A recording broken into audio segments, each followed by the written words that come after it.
Very good evening to all. This is तपसायस में आपका स्वागत है. Today is 17th of August 2023 and we are going to discuss the Hindu newspaper daily current affairs. So because of my personal commitment, we are making very late. We are actually late, but कोई बात नहीं, video तो ज़रूर बनाएंगे और आप लोग तक जो भी है आज के न्यूज़ वो पहुंचाने की कोशिश करेंगे. तो स्टार्ट करते हैं because we are already late हैं. सो कैबिनेट ने इलेक्ट्रिक बस को लेके एक मुहिम छेड़ दी है और उसमें ऐसा कुछ है कि 10,000 इलेक्ट्रिक बस को अभी मंजूरी मिली है और उसमें कुछ 57,000 करोड़ का कुछ इस टाइप का एस्टिमेटेड बजट है. उसमें से 20,000 करोड़ जो होगी वो सरकार देगी. तो पीएम ई बस सेवा स्टार्ट हुआ है. तो इसके और भी कुछ क्या हैं उसमें देख लेते हैं. तो इसका दो कंपोनेंट है. एक तो जहाँ पे बस जा सकती है, जहाँ बस नहीं जाएगी वहाँ क्या होगा. तो ऐसे करके इसमें दो चीज़ें हैं और स्कीम अगर आएगी तो और अच्छे से डिस्कस करेंगे. अभी के लिए ये है कि पीएम ई बस सेवा जो स्कीम है वो स्टार्ट हुआ है और एस्टिमेट बजट अप्रॉक्सीमेटली 57,000 करोड़ है. सो स्कीम के अंदर क्या है, add 10,000 E bus to city bus services across the country and to shore up urban infrastructure under green mobility initiatives with a focus of cities having no organized bus service. तो वहाँ पे इन्होंने इस type की एक electric bus start किया. आप सबको पता है इलेक्ट्रिक बस चल ही रहा है बहुत जगह. जैसे दिल्ली में आपको पता ही है कि इलेक्ट्रिक बस स्टार्ट हो गया है. मुंबई में भी कुछ जगह पे हमने देखा है कि इलेक्ट्रिक बस जो है बसेज स्टार्ट हो चुके हैं. तो इनको ऑल ओवर जो है इंडिया में लाने की कोशिश किया जा रहा है. तो उसको लेके अनुराग ठाकुर जी और अश्विनी वैष्णव साहब ने इन्होंने ये चीज़ों का उद्घाटन किया था. इसमें क्या है, तो नो इमिशन रहेगा. एंड ई बस क्या होता है वो डेफिनेशन देने की कोशिश की है. एक ऐसा बस जिसमें हुज प्रपल्सन और उसमें एसेसरीज हैं, जैसे जो भी एसेसरीज होगी बस के अंदर में system are powered exclusively by zero emission electricity source. तो उसमें कोई एमिशन नहीं होगा, तो जीरो एमिशन कह रहे हैं. ठीक है, तो आप उसको ध्यान रखना. पीएम ई बस सेवा scheme will be estimate cost मैंने आपको बता दिया. ठीक है, कॉस्ट उतना इंपॉर्टेंट है भी नहीं पूछेगा, लेकिन आप फिर भी आप 60,000 करोड़ के आसपास का कुछ है, 57,000.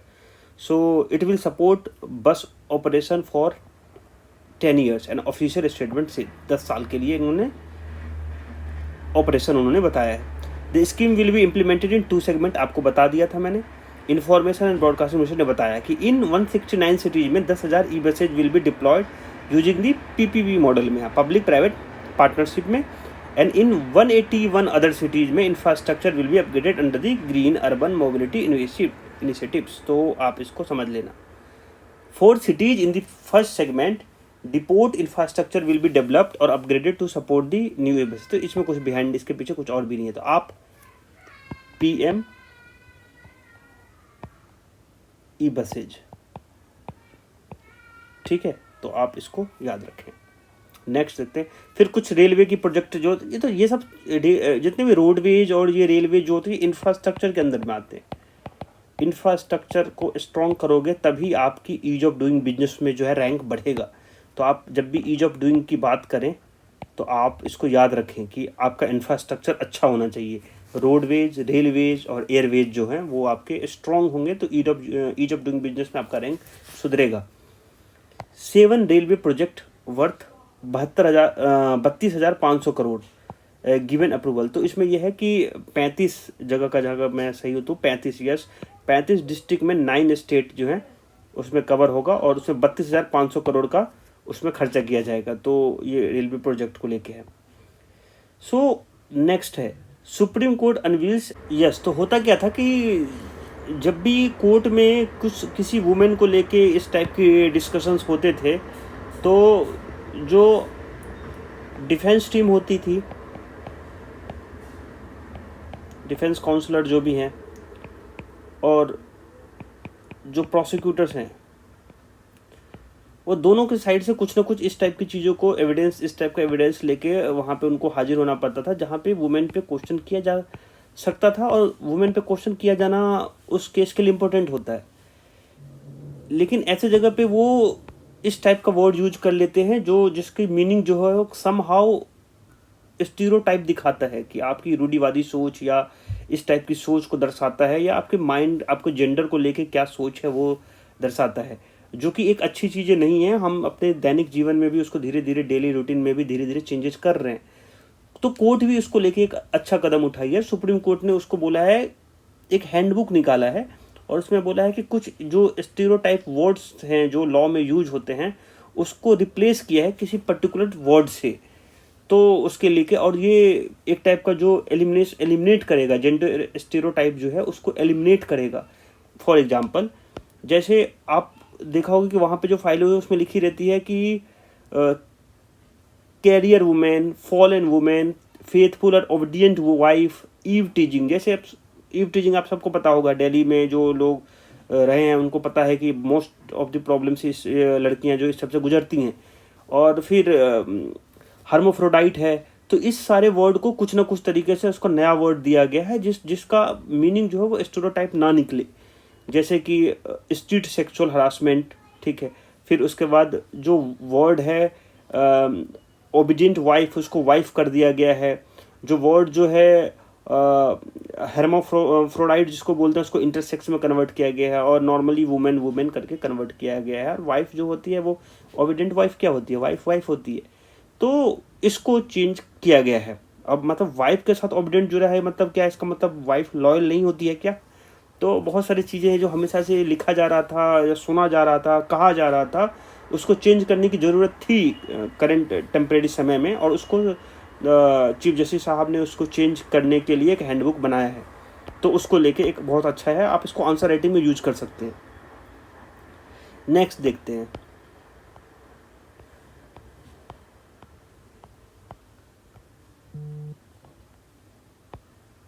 पॉलिटिकल न्यूज़ है, बाकी देखते हैं क्या है। अब ये डिजिटल ऑथोरिटेरिज्म के ऊपर है।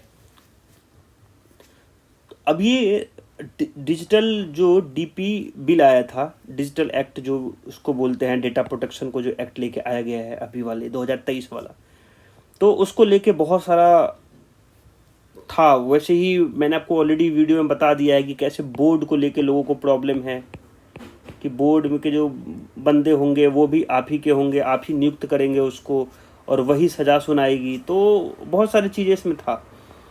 तो उसके बारे में राइटर लिखते हैं, एडवोकेट है, राइटर लिखते हैं और खुल के लिखते हैं, बहुत सारा लिखते हैं। अब देखते हैं क्या लिख रहे हैं। कुछ सिलेक्टेड वर्ड ही उठाया हूँ जो मुझे समझाने की ज़रूरत है, बाकी डेटा प्रोटेक्शन के ऊपर मैंने बहुत बार आपको पढ़ा दिया है। तो ये कह रहे हैं कि डेटा प्रोटेक्शन नहीं है, ये एक टाइप का डेटा कलेक्शन है। डेटा कलेक्शन है ये। प्रोटेक्शन की बात करोगे ना, बिल तो प्रोटेक्शन की बात करता है, लेकिन आप हर जगह कलेक्शन की बात कर रहे हो। फिर इन्हें एग्जाम्पल दिया कैसे आपके जो आरोग्य सेतु था जिसे कोविड के समय में यूज़ किया गया, फिर कोविन जो वैक्सीनेशन के लिए यूज़ किया गया, कैसे उसका डेटा ब्रीच हुआ है। तो उसको लेके ये बोलते हैं कि ये तो एक टाइप हर जगह से आप डेटा कलेक्शन कर रहे हो, और क्या ज़रूरी था, क्या बिना इसके आप काम नहीं कर सकते थे आरोग्य सेतु और उसके बिना? तो राइटर ने ऐसा लिखा है, ऐसा पूछा है, इसीलिए जैसे आप मैंने हाईलाइट कर रखा है कि कोविड ट्रैकिंग जो है, ट्रेसिंग ट्रैकर्स जो है, India is only democracy to make it contact tracing app mandatory कर दिया था। Neither the privacy policy not the term of service for the app will publicly accessible. So क्या यही एक कंडीशन था, क्या एक यही तरीका था, यही एक मेथड था, मैंडेटरी करने के बाद ही लोग ट्रैवलिंग करेंगे, या फिर यूरोप्स में या अदर जगह पे क्या हो रहा था ऐसे जगह पे? फिर आप कोविन को लेके एग्जांपल देते हैं कि कैसे कोविन के समय में आपके डेटा का जो यह ब्रीचिंग हुआ, डेटा ब्रीच हुआ। तो फिर उसके बाद फिर राइटर दूसरे थीम पे आते हैं, कहते हैं कि कैसे आप जिसको डिजिटल रेवोल्यूशन बोल रहे हो, क्या वो ट्रांसफॉर्मेटिव कॉन्स्टिट्यूशनल तरीके से नहीं हो सकता था? कि आप अगर ये कह रहे हैं कि मैं डिजिटल इंडिया बनाऊंगा, तो आपने डिजिटल इंडिया, स्मार्ट इंडिया बनाया, तो उसमें उसका क्या रिजल्ट है, राइटर ये पूछ रहा है। और ये आप एक कॉन्स्टिट्यूशनली के अंदर में, कॉन्स्टिट्यूशन के अंदर में नहीं कर सकते क्या? उसको ट्रांसफॉर्मेटिव वे में नहीं बना सकते क्या? फिर उसके बाद ये कह रहे हैं कि जो surveillance capitalist versus surveillance welfare है, ये तो आप जो वेलफेयर स्कीम होती है किसी को सर्व करने का, उसके अगेंस्ट में है। मेरे हिसाब से तो सर्वेलेंस कैपिटलिस्ट की ओर ज़्यादा दिखा देता है, रदर देन सर्वेलेंस वेलफेयर के हिसाब से। अगर आपके बोला कि, और ये राइटर बोल रहे हैं कि अगर आपके सारों जगह पे CCTV कैमरा लगा दिया जाए और फिर उसके बाद बोला जाए कि आपको ये मैंडेटरी कुछ प्रोविज़न दिया जाए कि किया जाए, ठीक है, फिर आपके सारे डेटा आप वहाँ पे रिकॉर्डेड हो रहा है, आप उस डेटा का कैसे यूज कर रहे हैं, सर्वेलेंस में रख रहे हैं, उसको वेलफेयर के लिए यूज कर रहे हैं कि उसको किसी डिफरेंट पर्पस के लिए यूज कर रहे हैं। तो राइटर बहुत सारी चीज़ें मतलब कह रहे हैं और अच्छे तरीके से कह रहे हैं, अपने पॉइंट को काफ़ी स्ट्रॉन्ग तरीके से कह रहे हैं। फिर देखते हैं अभी क्या है।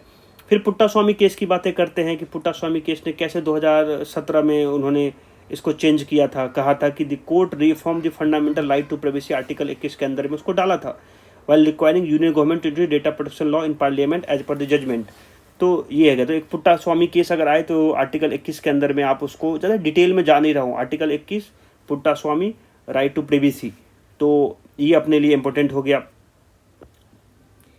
फिर डिजिटल इंडिया मैंने आपको कंसेप्ट बता दिया। फिर technology in advancing citizen empowerment democracy that once there strength of the constitution, ये भी बता दिया मैंने टेक्नोलॉजी का भी। फिर मैंने आपको कोविड ट्रेसिंग का ऐप बता दिया आपको, फिर कोविन बता दिया। फिर ऐसे ही आरोग्य सेतु को लेके है, इनके पास ऐसे कुछ हैं statements. The state views data protection as being nuisance to its digital program which is inherent to their architecture design. अब ये स्मार्ट सिटी मिशन को भी वही बोल रहे हैं कि इससे तुमने क्या हासिल किया, तो ये वाला while there are more camera that, ये कैमरा वाला मैंने आपको बता दिया। तो और a tender on the build national automatic facial, अब ये इस पे भी बात कर रहे हैं कि भाई जो आप ऑटोमेटिक फेशियल रिकॉग्निशन सिस्टम, जैसे आप लोग को पता होगा कि अगर एयरपोर्ट पे जाते हैं तो कुछ जगह पे ऑटोमेटिक फेशियल रिकॉग्निशन सिस्टम से आपको एंट्री मिल जाती है, तो world largest facial recognition system है। In one way or other, all these projects are granted legal sanctity through exception under the Data Act. Rather than protecting the ordinary citizen, the Act prescribes duties such as not, अगर ये तो मतलब आपको protect करने की जगह पे एक टाइप का ड्यूटी क्रिएट कर रहा है कि अगर आप कोई एनी मटेरियल, अगर इन्फॉर्मेशन अगर आप छुपा लोगे तो आपके ऊपर कुछ पर्सनल फाइन हो जाएगा। तो काफ़ी डीप में एनालिसिस किया है राइटर ने इसको। फिर उसको अभी जो बिल पास हुआ है registration of birth and death amendment act 2023 वाला, उसमें भी बोला है कि build a national database seeded with Aadhaar which means data sharing literally from cradle to grave. तो आप इसको समझो कि आप यहाँ भी आपका डेटा शेयर होगा और आधार के साथ लिंक कर दिया है। फिर उसके बाद ये बोलते हैं कि according to national economic survey, अब फिर वो बताते हैं कि कैसे 5 ट्रिलियन की इकोनॉमी में जो होगा 2030 तक में डिजिटली जो है वो कितना होगा, उसमें मतलब डिजिटली जो है वो कितना, डिजिटल मीडिया जो है कितना इकोनॉमी को कैटर करेगा। तो इसमें ये लिखते हैं कि the tight clash over the smartphone is incomplete without the private sector, so there is also a financial objectives. तो जब भी ऐसी बातें करोगे तो फाइनेंशियल ऑब्जेक्टिव तो आएगी। For the digital sector to contribute a fifth to ambitions, तो अब उसमें एम्बिशन जो 5 ट्रिलियन की इकोनॉमी है उसमें आपको 1/5 आपकी बात कर रहा है। 1/5 मतलब 20% हो गया। 20% जो होगा वो डिजिटल इकोनॉमी देगा आपको। According to the national economic survey this may be achieved by even having a government selling our data. तो फिर ये तो थोड़ा सा इशू है ही, ये ऐसा नहीं है कि राइटर, बहुत सारे राइटर कह रहे हैं कि सेलिंग ऑफ डेटा जो हो गया, परचेजिंग ऑफ डेटा जो हो गया, एक टाइप का जो है बहुत सारी कंपनियों का ये एक बिजनेस बन जाएगा कि वो करेंगे क्या, कि एक डेटा इकट्ठा करेंगे, कलेक्शन, जैसे राइटर कह भी रहे हैं, कलेक्शन ऑफ डेटा, और उसको फिर सेल करेंगे, फिर उसको किसी कंपनी को या फिर कोई ब्रोकर होगा उसको, इसके ऊपर मैं बना चुका हूँ वीडियो, तो उसको सेल करेगा और फिर वो आपको वहाँ से कॉल आएगा कि आप ये वाला प्रोडक्ट ले लीजिए, आप ये वाला, फिर प्रोडक्ट की वेरिएटी P1 P2 आता रहेगा। सो फिर राइटर क्या कहना चाह रहे हैं एंड में, so where does it leave the citizen of India, citizen of India के लिए क्या बचता है। In September 2018 nearly year after decision on the fundamental right to privacy, 1 साल के बाद 2017 में आया था फंडामेंटल जो राइट टू प्राइवेसी है पुट्टास्वामी के बाद, the Supreme Court upheld but also limited to Aadhaar programs. तो आधार प्रोग्राम को तो लिमिटेड बना दिया था ना कि आपको ये वाली पॉलिसी में ये वाली आपकी जब आपको इस टाइप की फैसिलिटी गवर्नमेंट की चाहिए तो आधार मैंडेटरी है, और कुछ पर्टिकुलर चीज़ों में आधार मैंडेटरी नहीं था। तो आधार का कंसेप्ट आपको पता ही होगा कि आधार जजमेंट में जो आया था तो उसमें बहुत सारी चीज़ों को मैंडेटरी बना दिया था और बहुत चीज़ों को ऑप्शनल रख दिया था। तो मैंडेटरी वाली चीज़ों के लिए कुछ तो ठीक है, लेकिन ऑप्शनल वाली चीज़ों पर आधार आप नहीं भी दोगे तो काम हो जाएगा। Justice D Y Chandrachud in dissenting judgment में बोला था कि drew from Nobel prize winner से कुछ शब्द उठाए थे और कहा था कि the invisible threats of a society network on a biometric data has grave potent for the futures unless the law mandates an effective data protection frameworks. The quest for liberty and dignity would be imperial as the winds. तो इनके बारे में ये इनकी view थे, D Y चंचूर साहब के उस समय डिसेंडिंग व्यू थे. तो उसके बारे में इंडिया, अब फिर लास्ट में कहता है India requires a wider constitutional reboot on digital authoritarianism. तो एक कॉन्स्टिट्यूशनल रिबूट चाहिए कि कॉन्स्टिट्यूशन के अंदर के दायरे के अंदर में हो. तो ये डेटा प्रोटेक्शन के बारे में लगातार राइटर जो भी बताने, तो data collection versus data protection की बात हो गई, digital revolution versus transformative constitution की बात हो गई, और सर्वेलेंस कैपिटलिस्ट वर्सेस सर्वेलेंस जो वेलफेयर है, इसमें मोस्टली यही निकल के आया था. तो आप देख लीजिएगा इसका. फिर इसमें क्या है, ये है कि इमीडिएट जो आप सबको पता होगा कि उत्तराखंड और हिमाचल प्रदेश में अभी भी लैंडस्लाइड जो है ख़त्म नहीं हो रही है और कई लोगों की जान गई है. मैंने कल भी आपको अपनी वीडियो में बताया था.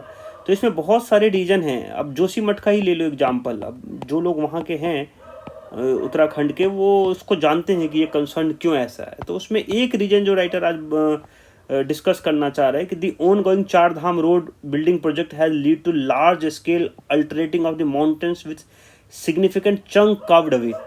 सो आप जब चार धाम यात्रा के लिए चार धाम रोड है जो प्रोजेक्ट है इनका, उसमें जब आप चौड़ीकरण कर रहे हो, ब्रॉडनेस कर रहे हो आप रोडों को, तो बहुत सारे माउंटेन्स को कट कर रहे हो, बहुत सारे जो चंक है उसको हटा रहे हो, rending them vulnerable to upheavals. तो आप उसको धीरे धीरे कमज़ोर बना रहे हो. As recent fear of land subsidence in Joshimath, लिख ही दिया है राइटर ने, Joshimath Uttarakhand demonstrated ill thought construction, एक टाइप का गलत थॉट कंस्ट्रक्शंस हैं, haphazards building practice have magnified the risk of resident who lives in this region. वो इस रीजन में जो लोग रह रहे हैं उनके ऊपर तो एक टाइप का आप गलत ही कर रहे हो ना. कि अगर आप डेफिनेटली आप इंफ्रास्ट्रक्चर को बूस्ट तो करोगे, आपको अगर टूरिस्ट बढ़ाना है तो, लेकिन उसके कंसर्न होते हैं इकोनॉमी, जो भी उस के फील्ड के मास्टर हैं, इन्वायरमेंटलिस्ट हैं, या फिर जो उसके जो उनको जानता हो, जो उस एरिया के लोकल कम्युनिटीज़ हैं. तो लोकल कम्युनिटीज़ जो भी हैं वहाँ के, वो अपने टेरेन को बहुत अच्छे से जानते हैं. तो उनसे आप क्या परमिशन लिए, उनसे वो क्या कंसेंट लिए, किस तरीके की आप उनसे बात की, कितने लेवल पे टॉक हुई आपसे कि नहीं इस रास्ते को नहीं, इस रास्ते से अगर बनाया जाए तो बेहतर होगा, इस तरीके से नहीं, अगर इस तरीके से बनाया जाए तो दूसरा मेथड यूज़ करें तो इसके ऊपर इन्वायरमेंट के ऊपर कम से कम इम्पैक्ट पड़ेगा. तो आप तो वो ने ध्यान दिए नहीं, बस आपका काम है कि आपको बस रोड खींचना है. तो जोशीमठ जैसा इंसिडेंट होना है और आगे भी होगा. So while state government tends to search for short term solution such as demanding compensation, और कुछ अगर ऐसा हो जाए तो कंपनसेशन दे दो, कंपनसेशन दे दो, काम खत्म, डिजास्टर रिलीफ के नाम पे. सो नहीं, आपको शॉर्ट टर्म कभी भी जो है ना, शॉर्ट टर्म जो गोल होते हैं, शॉर्ट टर्म जो आपके जो कंपनसेशन टाइप के वर्ड्स, द टेम्प्रोरी जिसको बोलते हैं सॉल्यूशंस, रेदर देन आप टेम्प्रेरी सोल्यूशन करें, लेकिन उसके साथ साथ आपकी जो थॉट्स होने विजनरी होनी चाहिए, आप आगे की सोच होनी चाहिए कि अगर मैं इस टाइप के प्रोजेक्ट लेके आता हूँ तो वहाँ के लोकल एरिया के लोगों के ऊपर क्या इम्पैक्ट पड़ेगा.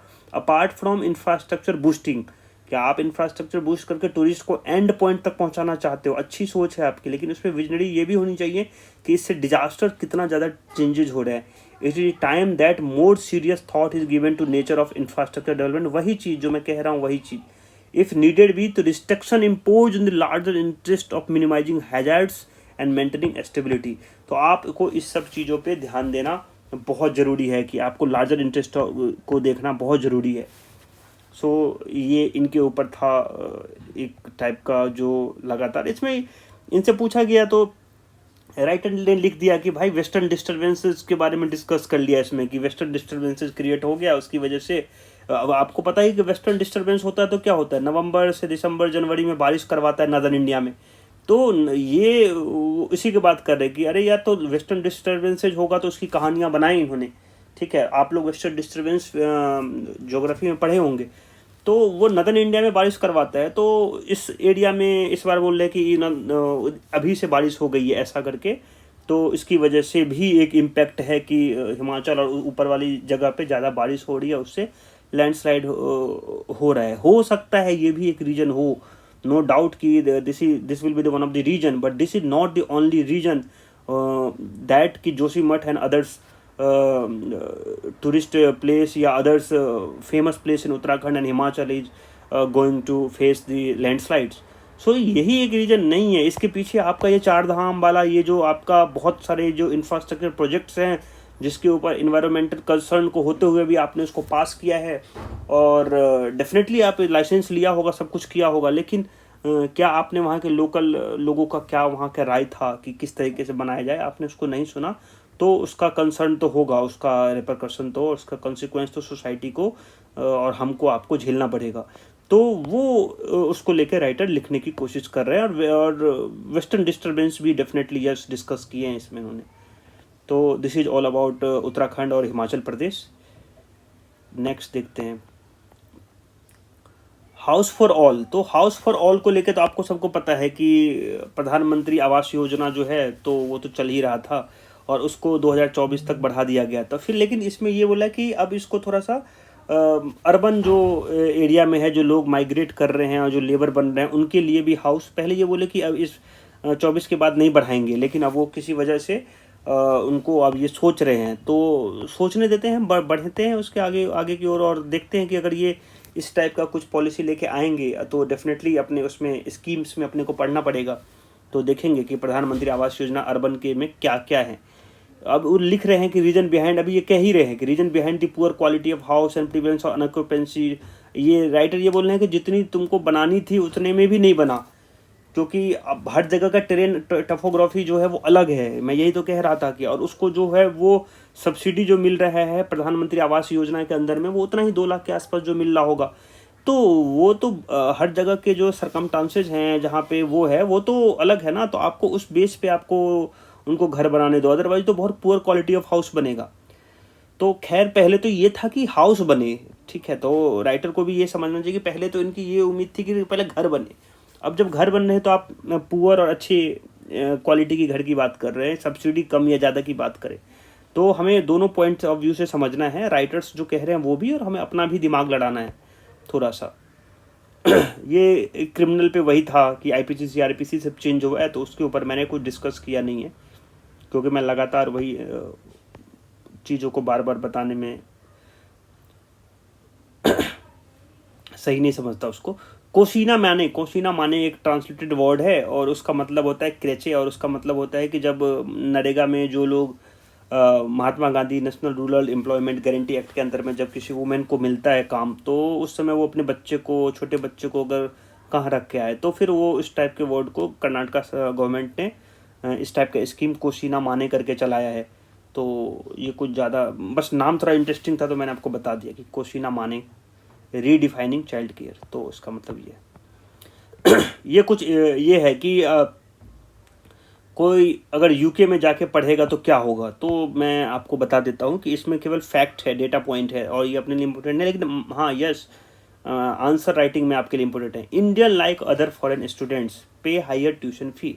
जब भी कोई स्टूडेंट इंडिया से लंदन में जाता है पढ़ने के लिए, ऑक्सफोर्ड में जाता है, कैम्ब्रिज में जाता है, तो डेफिनेटली वहाँ के जो डोमेस्टिक स्टूडेंट हैं उससे वो ज़्यादा पेमेंट करता है, and they are disproportionately impacted when they can't find job. और जब उसको वहाँ पे जॉब नहीं मिलती है तो वो ज़्यादा इस चीज़ों से परेशान होता है, क्योंकि वो ज़्यादा पे करके गया है, ट्यूशन फी ज़्यादा पे कर रहा है, और उसका वीज़ा ख़त्म होने के भी चांसेज होते हैं कि वीज़ा ख़त्म हो जाएगा।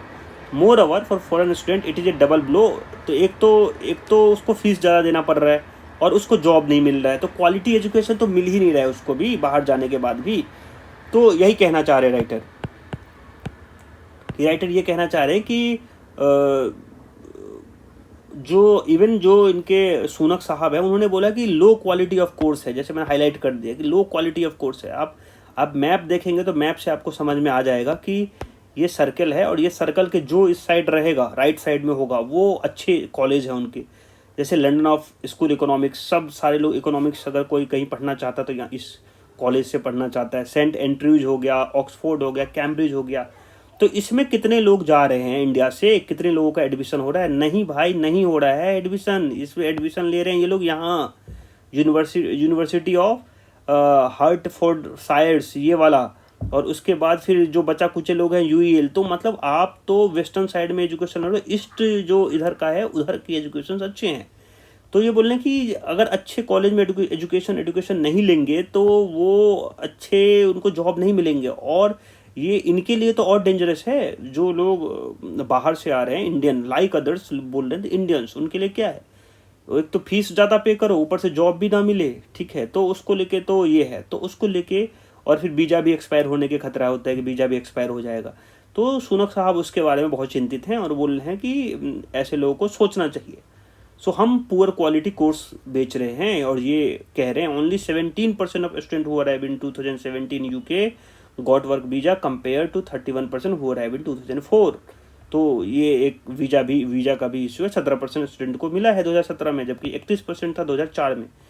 तो उसको लेके सुनक साहब बात कर रहे हैं। In past 3 years about 30% of Indian student enrolled in university rank 100 over. मतलब आप 30% इंडियन जो हैं वो 100 से ऊपर वाले का, जैसे जो द गार्जियन निकालता है, जैसे उसका रिपोर्ट कि कौन सी कॉलेज की रैंकिंग कितनी है, तो 100 से ऊपर वाले में जाके एडमिशन ले लेता है। जैसे कि हर्टफोर्ड साइड्स की बात कर रहा है कि ये ऐसे करके university of Hertford rank 74 followed by university of east London rank 113 by the top 2 destination of Indian student. तो ये स्टूडेंट्स हैं।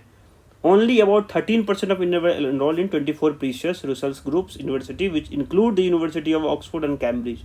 केवल 13% लोग ही तो इसमें जा रहे हैं, तो बाकी लोग तो केवल यूके डिग्री लेने जा रहे हैं। उनको फ़र्क नहीं पड़ता है कि कहाँ से, लंदन स्कूल ऑफ इकोनॉमिक्स से लूँ या फिर मैं कैम्ब्रिज से लूँ या ऑक्सफोर्ड से लूँ, बस उसको लंदन की डिग्री चाहिए। तो भाई उसकी भी क्वालिटी नहीं है। अगर लोअर क्वालिटी रहेगी, लो क्वालिटी रहेगी, तो उसमें भी जॉब नहीं मिलेगा। लंदन में तो छोड़ो, इंडिया में भी नहीं मिलेगा। तो क्योंकि आपको compete तो करना पड़ेगा कहीं ना कहीं से। क्या आप लंदन से आओगे तो यहाँ के IIT IIM वाले से compete करना पड़ेगा, कहीं से तो compete करना पड़ेगा। सो उसको लेके चिंतित हैं सुनक साहब। तो ये न्यूज़ था। फिर ये एक न्यूज़ था कि मोफेक ने कैसे यू टर्न लिया है, कि मोफेक ने ये बोला है कि बहुत सारी जो नेट का है और जू को जो हैंडल करता है उसको सबको एक साथ एक जगह पे ले आएंगे। सो इससे ये क्या होगा कि confusion, chaos, loss of independence, undue interference create होगा। आप सबको पता है ना कि जो नेट का है, नेशनल टाइगर कंजर्वेशन अथॉरिटी है या फिर और कोई बॉडी है जो उसको देखती है, जो डिफरेंट इन्वायरमेंट चीज़ों को, जो उसके ऊपर की जो बॉडी बनी है उसको देखती है। जैसे WCC भी हो गया, जैसे CZA हो गया, और फिर और भी जैसे FSI हो गया, फॉरेस्ट सर्वे ऑफ इंडिया जो हो गया। सो ये सारी बॉडी अलग अलग इन्वायरमेंट के काम को देखती है और लाइसेंस देती है और डिफरेंट इनके फंक्शंस हैं। अगर आप इनको एक साथ ला के खड़े कर दोगे और बोलोगे कि एक ही, क्योंकि सबको हमारा टाइम बच जाएगा, हमारा जो मिक्सिंग होगा वो बढ़ जाएगा, एक ही जगह से हमको सारी सुविधा मिल जाएंगी। तो नहीं भाई, सबके फंक्शंस अलग हैं, सबके स्टैच्यूटरी लॉ अलग हैं। कोई किसी लॉ से ड्राइव हुआ है, कोई किसी लॉ से ड्राइव हुआ है। जैसे मान लो कि नेट का हो गया, तो मान लो किसी और तरीके से कौन से एक्ट के अंदर में है वो अपने को देखना पड़ेगा। और फिर प्रोजेक्ट टाइगर, और तो फिर हाथी को लेके भी है कि प्रोजेक्ट टाइगर और प्रोजेक्ट जो एलिफेंट है, वो प्रोजेक्ट टाइगर तो कहीं तो लिखा है कि प्रोजेक्ट टाइगर हमें लाना है, लेकिन प्रोजेक्ट एलिफेंट को कोई स्टैच्यूरी नहीं है। तो बहुत सारी चीज़ें मिक्सिंग हो जाएगी, मतलब एक टाइप का अमलगेशन हो जाएगा। बहुत सारी चीज़ों को आप मर्ज करना चाहते हो। और फिर राइटर ये भी कह सकते हैं कि कहते हैं कि डिसेंट्रलाइज इंफ्रास्ट्रक्चर जो होता है इज इसेंशियल होता है as increase accessibility to regulators and can potentially enhance the legal enforcement. आप सेंट्रलाइज मत करो, बहुत सारी चीज़ें डिसेंट्रलाइज से ही काम बेहतर करती है। तो आपको इतनी सारी स्टैच्यूटरी बॉडी या डिफरेंट बॉडी जो इन्वायरमेंट मिनिस्ट्री के अंदर में आती है, उसको एक जगह पे लाने के लिए उसको जो लिख रहे हैं वो अच्छी बात नहीं है। तो इसमें ये निकल के आता है। तो आप इस पर ज़रा सा देखिएगा। बिहार सेंसस मैंने आपको पढ़ा दिया है कि सेंसस जो है वो सेंट्रल गवर्नमेंट का पार्ट है। तो सेंट्रल गवर्नमेंट उसके ऊपर कानून बनाती है, उसके ऊपर उसका जाके डोर टू डोर एक सेंसस डेटा कलेक्ट करती है। और जो आप शेड्यूल 7 पढ़ेंगे तो शेड्यूल 7 के अंदर में सेंसस जो है वो यूनियन लिस्ट के अंदर रखा गया है, तो उसको उनके अंदर कानून बनाने का अधिकार उनको है। सेंसस किस तरीके से किया जाए, कौन करेगा, क्या डीएम और एसडीएम को सेंसर से या उसके नीचे के जो एम्प्लॉय हैं उनको अथॉरिटी है कि वो स्टेट गवर्नमेंट के तरफ से जाके सेंसस करें। तो ये सब इश्यूज क्रिएट किए गए हैं, पूछे गए हैं। तो हुआ ऐसा था कि सुप्रीम कोर्ट में केस चला गया है और वो 18 अगस्त को सुना जाएगा। और ये इसलिए हुआ कि बिहार सरकार ने खुद का सेंसस, एक कास्ट सर्वे सेंसस करवाया था। तो और उसके ऊपर इन्होंने पहले मांगा था कि भाई हमें से तुमने जो कास्ट सेंसस कराए हो वो मुझे दे दो और हम उसको अपने वेलफेयर पॉलिसी में लाएंगे और उससे हमें पता चल जाएगा कि ओबीसी कितने हैं, बाकी कुर्मी कितने हैं, ये कितने हैं, तो उनके हिसाब से मैं उनका पॉलिसी बना पाऊँगा। सेंट्रल गवर्नमेंट ने मना कर दिया और बहुत सारे स्टेट ने मांगा था कि भाई कास्ट सेंसस दे दो हमें। तो सेंट्रल गवर्नमेंट ने मना कर दिया, तो स्टेट गवर्नमेंट ने खुद का कर लिया, बिहार सरकार ने खुद का एक वो कर लिया। तो फिर ये लोग हाई कोर्ट चले गए। तो पटना हाई कोर्ट ने बिहार सरकार के फेवर में फैसला सुना दिया कि नहीं नहीं, सेंसस करना तो ठीक है, कोई गलत नहीं है, अगर वेलफेयर पॉलिसी के लिए करते हैं आप और उससे कुछ वहाँ के सिटीजन का भला होता है तो आप कर सकते हैं, कोई दिक्कत नहीं है। तो अब उसको चैलेंज किया जाएगा डेफिनेटली, हाई कोर्ट के फैसला हो तो सुप्रीम कोर्ट। और आपको पता है कि अभी बीजेपी और नीतीश कुमार के संबंध वैसे भी अच्छे नहीं हैं, तो वो तो कहीं भी चाहेंगे तो उस टाइप की चीज़ें होंगी और वैसे वर्षा भी हो सकता है, अगर सेंटर में कोई और आ जाए तो वो ऐसा करते हैं। तो सेंसस को लेके एक इशू हो गया है। तो सेंसस को आप देखिएगा कि सेंसस कौन से गवर्नमेंट के अंदर आता है और यूनियन लिस्ट और स्टेट लिस्ट और कंकरेंट में आता है, कौन कानून बना सकता है, कितने टाइप के सेंसस होते हैं, कौन करवाता है, मिनिस्ट्री ऑफ होम के अंदर होता है कि रजिस्ट्रार ऑफ जनरल जो होता है वो किसके अंदर काम करता है। आप उसको देखें एक बार, सेंसस गूगल कर लें, फिर कितने 1800 स्टार्ट में जो हुआ था वो कब हुआ था, 1872 में हुआ था कि 1881 को पहला माना गया, ठीक है। फिर उनमें उस समय लॉर्ड कौन थे जो पहला लेके आए। तो आप सेंसस के बारे में एक बार ओवरव्यू कर लें, क्योंकि सेंसस भी एक बड़ा सा मुद्दा बन गया है। हाँ, अब यूएसए में भी गरीब हैं तो उसको लेकर राइटर लिखना चाह रहे हैं, लेकिन हमें नहीं फ़र्क पड़ता है कि उससे आपको क्या हासिल। बहुत सारे बुक ने कोट किया है, मैं तो पढ़ लिया हूँ, लेकिन मैं आपको बता दूं कि यूएसए में भी गरीब हैं, बस इसमें राइटर ये लिखना चाह रहे हैं। तो फिर उसमें लिखते हैं कि राइटर हैं वो कहते हैं कि poverty is not a line. तो ये एक इंटरेस्टिंग पॉइंट है जो मैं आपको बताना चाहता हूँ कि poverty is not a line, कोई एक लाइन नहीं है, it is a tight knot of social maladies. तो ये बहुत सारे टाइट नोट हैं। It is connected to every social problems we care about. अगर पॉवर्टी होती है तो हम उससे कनेक्ट कर सकते हैं, क्राइम से पॉलिटी को हेल्थ से, पॉलिटी को एजुकेशन से, पॉलिटी को हाउसिंग से। And it persistent in American life means that million of family are denied safety and security, dignity in one of the richest nation in the history of the world. तो आप ये कह रहे हैं कि poverty को बारे में एक अमेरिका को लेके एक ने राइटर लिखना चाहें कि जब ये गए थे तो कैसे उन्होंने देखा कि एक रोड पे एक बंदा ऐसा करके बैठा हुआ है, फिर उसने देखा कि अरे ये तो इंडिया से है, फिर उसने वहाँ का रीड करना स्टार्ट किया। तो फिर अलग अलग अमेरिका जर्नलिस्ट को कोट किया, फिर अलग अलग पुलिटिजर प्राइज विनर जो राइटर्स हैं उनको कोट करना स्टार्ट किया, कुछ सोशलिस्ट को किया, फिर डेसमंड को किया। फिर वो आप समझ सकते हैं कि उन्होंने फिर एक अपना एक थ्योरी निकाला और जो वहाँ की सच्चाई है वो दिखाने की कोशिश की कि कैसे जो पॉवर्टी है केवल डेवलपिंग स्टेट में नहीं, डेवलपिंग कंट्री में नहीं, एक रिचेस्ट वर्ल्ड का रिचेस्ट जो कंट्री है एक अमेरिका, उसमें आप देखेंगे कि 1 in 7 of its people remain poors. तो 7 में से 1, तो आप समझ सकते हैं। तो इसके ऊपर में और ये 1961 से लेके फिर डिफरेंट एरा में डिस्कस करने लगे। Not important but yes, poverty is not a line is important. So Orissa government वो डीम फॉरेस्ट वाला मैंने आपको बता दिया था कि डीम फॉरेस्ट वो होता है जो सरकार, सेंट्रल गवर्नमेंट और स्टेट गवर्नमेंट का उसमें नोटिफिकेशन में नहीं आता है, लेकिन वो गोवर्धन साहब के जो जजमेंट थे, गोदावरमन के जो जजमेंट थे 1996 वाला, तो उसमें से डीम फॉरेस्ट का कंसेप्ट आया था, क्योंकि फॉरेस्ट का डेफिनेशन जो था वो बड़ा हो गया था, लिटरल मीनिंग डिक्शनरी वाली आ गई थी।